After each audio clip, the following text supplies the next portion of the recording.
You're not actually going to RCS, are you? Marcy Ellsworth said it like a dare, standing in my kitchen while the kettle hissed. Morning light slid across the terracotta floor, and the smell of pinyon drifted in through the cracked kitchen window. Santa Fe does that. Makes even bad news look like a painting. I turned the ivory envelope in my hands. Heavy cardstock.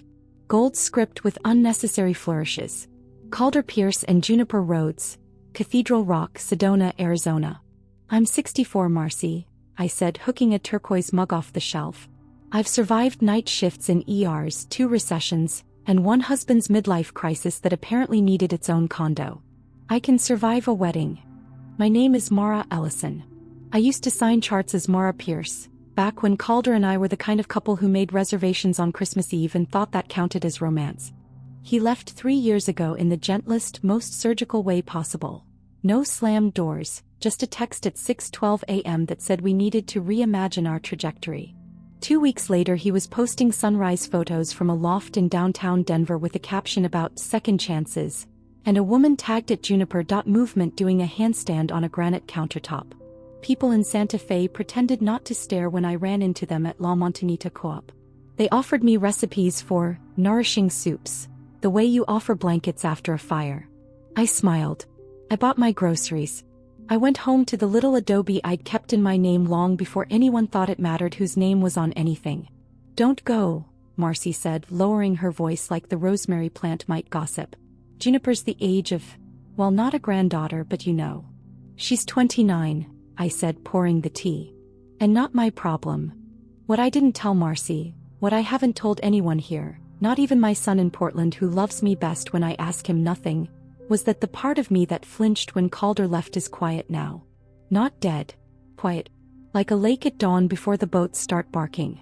The noise that used to live in my chest. What did I do wrong? How do I fix it?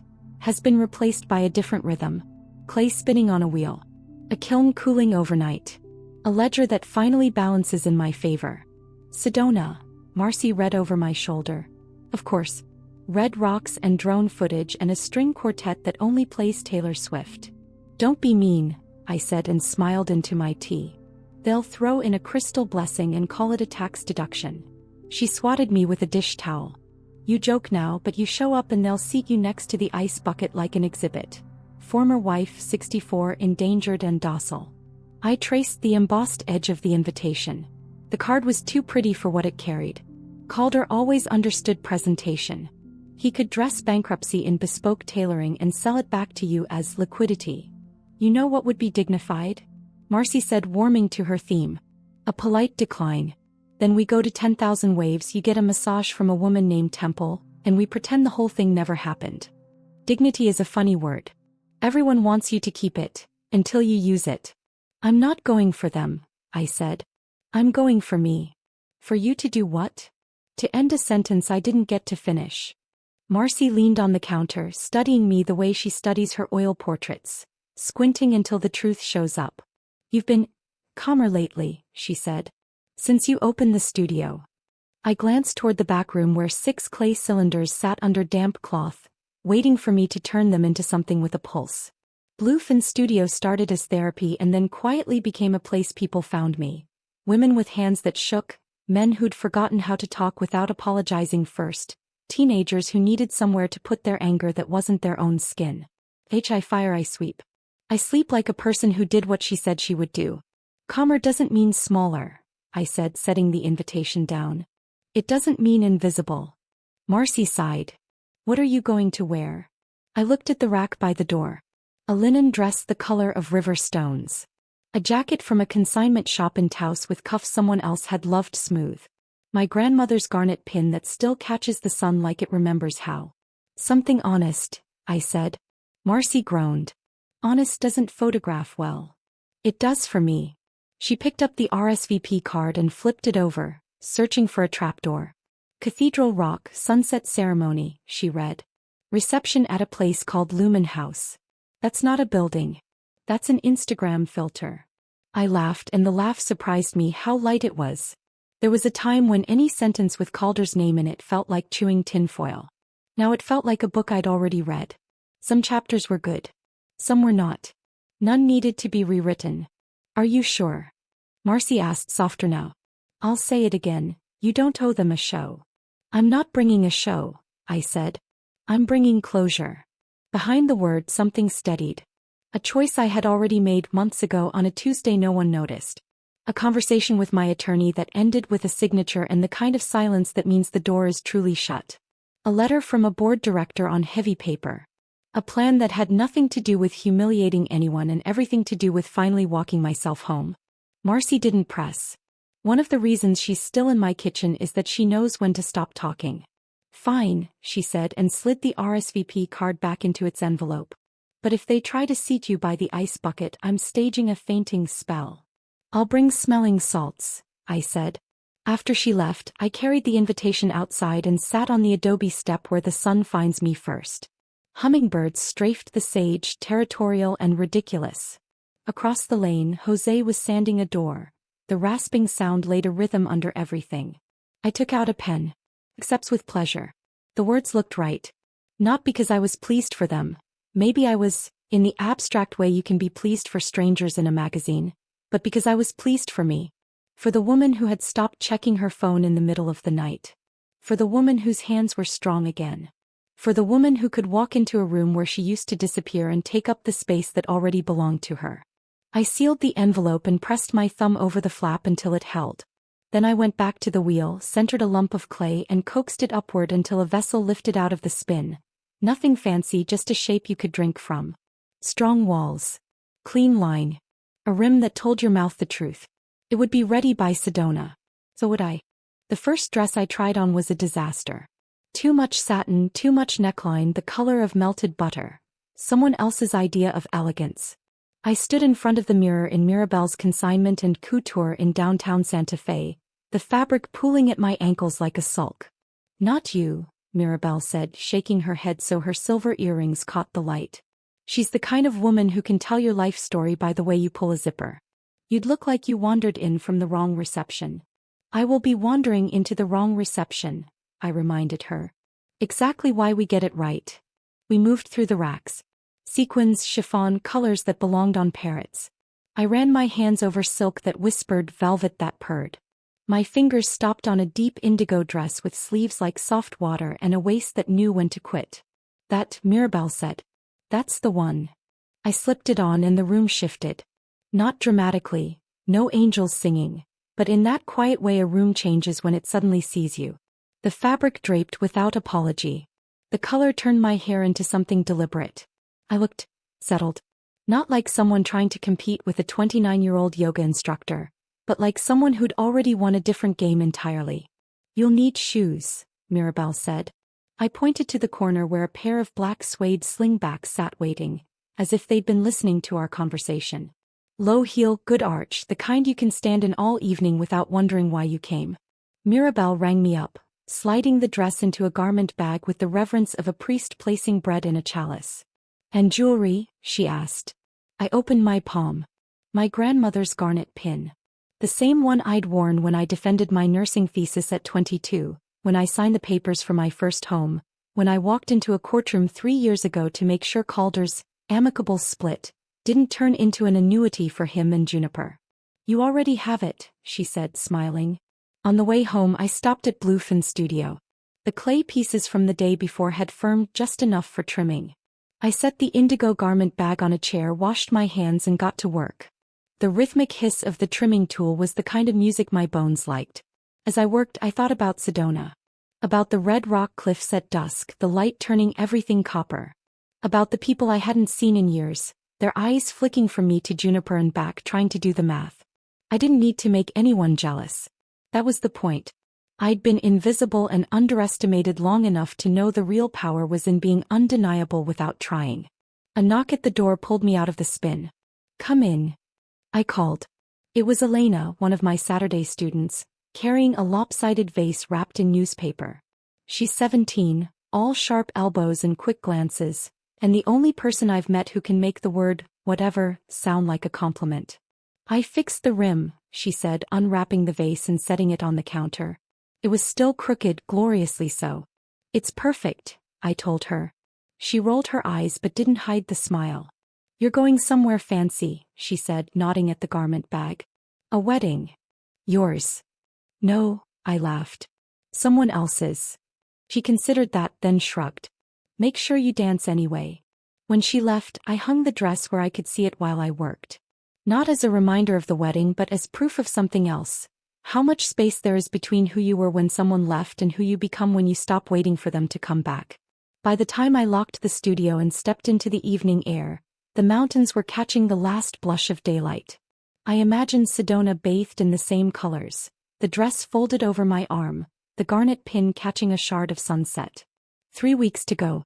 3 weeks to walk into the middle of a story people thought they knew and let them see the ending I'd written myself. The phone rang just after sunrise when the light in my bedroom still had that soft, forgiving quality. The kind of light that lets you believe nothing bad can happen before coffee. I recognized the number immediately. Calder's sister, Lorraine. We hadn't spoken in over 2 years. She was the only one from his family who'd called me after the divorce, back when she still thought there was a chance Calder might come to his senses. I let it ring once more before picking up. Mara, she said, skipping hello. You got the invitation. I sat up in bed, pulling the quilt around my shoulders. Good morning to you too. You're coming, right?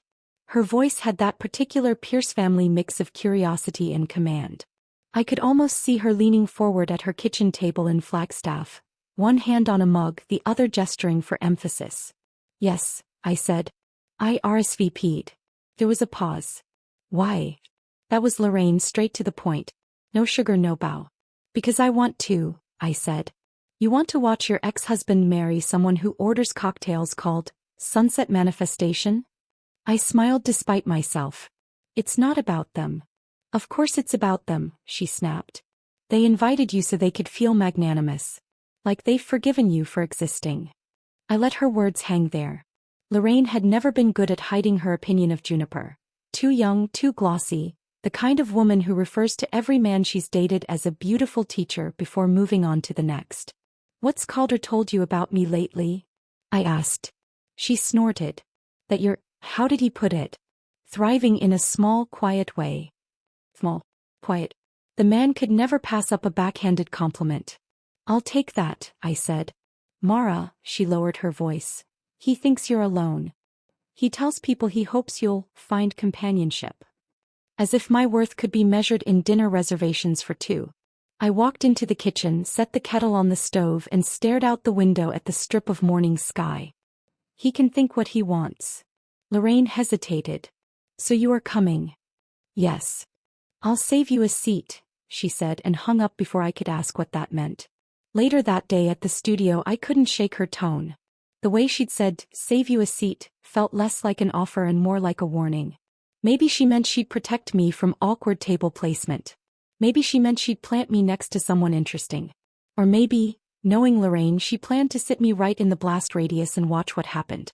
I trimmed another vase, listening to the rasp of the tool against clay. If there was going to be a blast, I'd be ready. And not in the way Calder expected. That evening, I took the dress out of its garment bag and pinned the garnet at the shoulder. The stone caught the lamplight in a way that reminded me of embers. Quiet but with heat still inside. People think revenge is loud, dramatic, a grand gesture you hurl across the room. They forget that sometimes it's just showing up. Showing up whole. Showing up with no intention of asking anyone for anything. That's the part that scares them. 3 days before the wedding, I sat at my desk with the morning sun spilling across a stack of manila folders. The air smelled faintly of clay from the studio, but what I was working on now had nothing to do with pottery. The top folder held my final financial report for Bluefin Studio, and something else I'd been building for almost 2 years in absolute silence. I'd started the studio as a refuge. A place to keep my hands busy when my mind was trying to chew through the past. But somewhere between the first thrown bowl and the 10th sold vase, it had become a business. Then a community. Then an engine for something bigger. Every month, I'd skim a percentage from my sales and private classes into a separate account. I told myself it was for expansion, but that wasn't the whole truth. It was seed money. For an idea I hadn't dared say aloud. 2 months ago I'd said it. To my attorney. And then to a nonprofit board in Albuquerque who looked at me like I'd just handed them the last piece of a puzzle they'd been working on for years. Now on my desk, was the signed partnership agreement between Bluefin Studio and the Mesa Women's Fund, a program that would give full scholarships for creative and business training to women starting over after divorce or widowhood. It wasn't charity, it was investment. I'd lived that blank slate terror. I knew what it meant to have skills but no map. This would be the map. I ran my fingers over the embossed seal. I could have announced it already, posted it online, let the congratulations pile up. But something told me to wait. Sedona would be opportune. It wasn't about Calder. Or Juniper. Not exactly. It was about walking into that room, into the curated sunset, the artisanal vows, and letting people who had last seen me as the woman left understand that I had not been waiting for rescue. I had been busy. The phone buzzed. A text from Lorraine. Ceremonies at 5. Seating chart is interesting. I smiled, closed the folder and slid it into my travel bag. If she thought she was going to plant me somewhere strategic, she wasn't wrong. But the strategy wouldn't be hers. Sedona smells different the moment you step out of the car. Not just the desert air but the red dust itself, like warm brick after rain. The cliffs catch the late afternoon light and throw it back at you until your skin feels lit from underneath. I'd booked a small room at a place called Juniper's Rest. No relation to that Juniper. Owned by an older couple who kept bees and brewed coffee so strong it could revive a cactus. My balcony faced Cathedral Rock. Even with the wedding looming in a few hours, I took a moment just to stand there, breathing it in. The dress hung by the window, the garnet pin resting against the deep indigo like a seal. My grandmother's ring was already on my hand. Shoes in their box ready. My bag with the folder. The folder, sat zipped, waiting for its turn. The venue, Lumen House, was exactly what Marcy had predicted.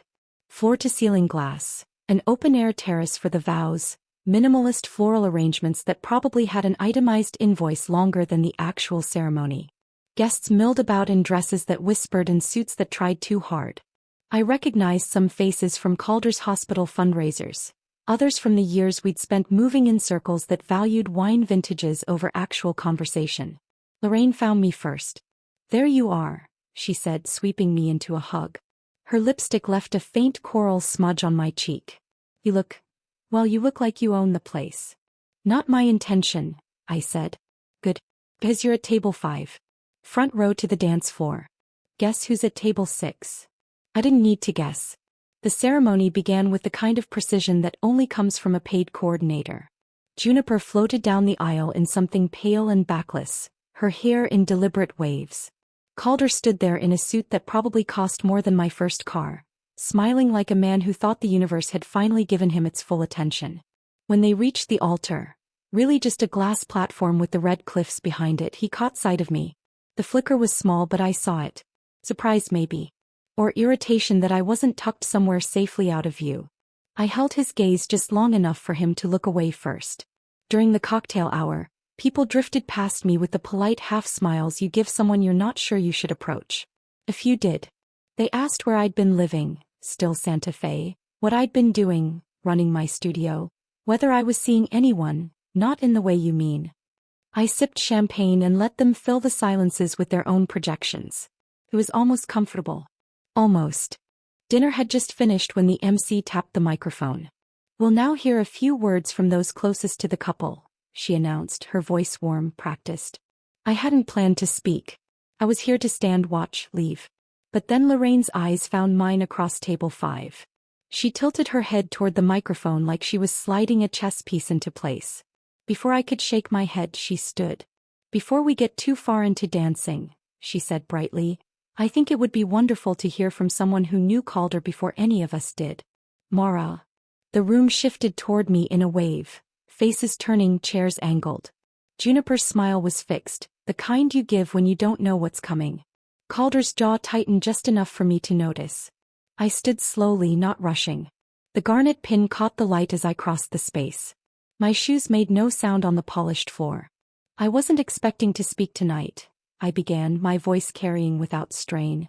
"But since I've been given the opportunity, I'd like to offer something short, and hopefully useful." A polite ripple of laughter. "Good. When you share years with someone, you learn more than just their favorite breakfast order or the way they load a dishwasher. You learn the quiet truths. The choices they make when no one is watching. You learn what they value." I glanced at Calder briefly. His expression was blank, but his eyes had narrowed. And when that chapter ends, I continued, you get to decide what you'll do with everything you've learned. Some people carry it like baggage. Others turn it into something that can carry them. I rested a hand on the folder I'd brought, resting on the edge of the podium. 2 years ago I started putting aside part of everything I earned at my studio. At first it was just to see if I could. Then I realized it could become something bigger. Tonight, in honor of what we all learn from each other, both the lovely lessons and the harder ones, I'm formally announcing the creation of a scholarship program through Bluefin Studio, in partnership with the Mesa Women's Fund. A murmur rippled through the tables. I saw Lorraine's mouth twitch upward. It will provide full training, creative and business, to women building new lives after divorce or loss, I said. Because starting over is something worth being good at. I smiled then, not at Calder or Juniper but at the space between us. That's all. Congratulations to you both. As I walked back to my seat, the applause was genuine if a little uneven. A few people stopped me to ask questions. Others simply nodded in that way people do when they've just been reminded of something they didn't expect to think about tonight. Calder didn't look at me. Juniper's smile had cooled by a few degrees. Lorraine raised her glass in my direction. I raised mine back. The band struck up something soft and unthreatening, the kind of jazz that makes people sway without realizing it. Servers whisked away dessert plates and the dance floor opened like a stage. Calder and Juniper took the first spin, her bare back gleaming under the lights, his hand resting exactly where a photographer would want it. The crowd circled them, phones lifted like a second set of chandeliers. I stayed at my table sipping water, content to watch. Then Lorraine appeared at my elbow. One dance, she said. With you? I asked. With him, she said, chin tipping toward Calder. I don't think. Exactly, she interrupted, and before I could protest she had tugged me toward the floor. Calder saw me before I reached him. His brows drew together for half a beat, then smoothed into something neutral, too neutral. May I cut in? Lorraine asked brightly. She didn't wait for an answer. She slipped between them with the deftness of someone who had done this before, pulling Juniper toward the edge of the floor under the pretense of introducing her to an old family friend. And then it was just Calder and me. We started moving automatically, muscle memory from weddings long past guiding the steps. His hand at my back was lighter than I remembered. You blindsided me, he said quietly. That wasn't my intention, I replied. His eyes flickered, half disbelief, half something sharper. A scholarship fund? Really? Yes. Really. We moved past a table of guests who pretended to be focused on their champagne flutes. You could have told me, he said. Why? I asked. It has nothing to do with you. His jaw tightened just slightly. You're still making a point. I looked at him then, steady. If there's a point, Calder, it's that the end of one life doesn't mean the end of all lives. I chose to build another. This. The song was winding down. He opened his mouth, closed it again, then shifted his gaze over my shoulder. Enjoy your evening, I said as the final chord faded. I stepped back, letting the space between us fill in with applause meant for the band, not for us. Lorraine was waiting near the bar, her smile unapologetic. I told you, one dance. That's the last, I said. She clinked her glass against mine. That's all you needed. By the time the band switched to something loud enough to rattle the glass walls, I knew I was done. I'd spoken. I'd danced. I'd let the room see me exactly as I was, not smaller, not shadowed. I gathered my bag from under the table, the garnet pin still holding its quiet red flame at my shoulder. Lorraine caught my eye from across the dance floor, mouthed safe travels, and turned back to whatever story she was telling a man in a linen suit. The terrace doors were open, letting in a breath of cooler air. I stepped outside, the noise of the reception slipping behind me like a curtain closing. Cathedral Rock loomed dark against a sky scattered with stars, the edges still holding a trace of the day's heat. As I crossed the gravel lot toward my car, I heard footsteps on the path. Calder. You're leaving? He asked, his tie loosened, a glass of something amber in his hand. Yes, I said. I've seen what I came to see. He glanced back toward the lights of Lumen House. You looked good tonight. It sounded less like a compliment and more like a confession he hadn't planned to make. I am good, I said simply. He nodded once like he wanted to agree but couldn't quite figure out how without losing something. The scholarship thing. People are talking. Let them, I said. It's not for them to approve.